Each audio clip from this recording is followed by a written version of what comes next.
When we were taught what is in the Quran, we were taught three things are in the Quran. Number one, rules and regulations connected to our lives. There are a certain number of verses. Those are gathered also in a book. They say ayatul ahkam fil Quran. It's there. The verse, it doesn't mean they don't believe in the rest of it. They're only teaching you one subject. That's it. Secondly, there are verses. Number one, like I said, the rules and regulations between us. Whatever happens between us, Allah has judged already and given decision and so on. Number two, Allah has prophecies of that which is to come after us.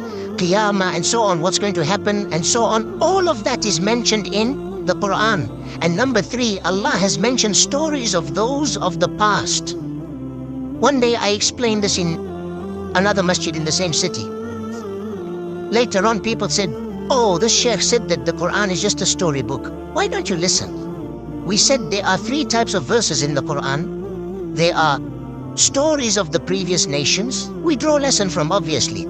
There are prophecies regarding the future, and we have to take heed.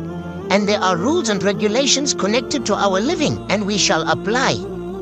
So all of this is part of the Quran. It's not just one thing. My brothers and sisters, the ummah is bleeding. The only way we're actually going to succeed is by us turning back to the Quran and the Sunnah of our Prophet ﷺ.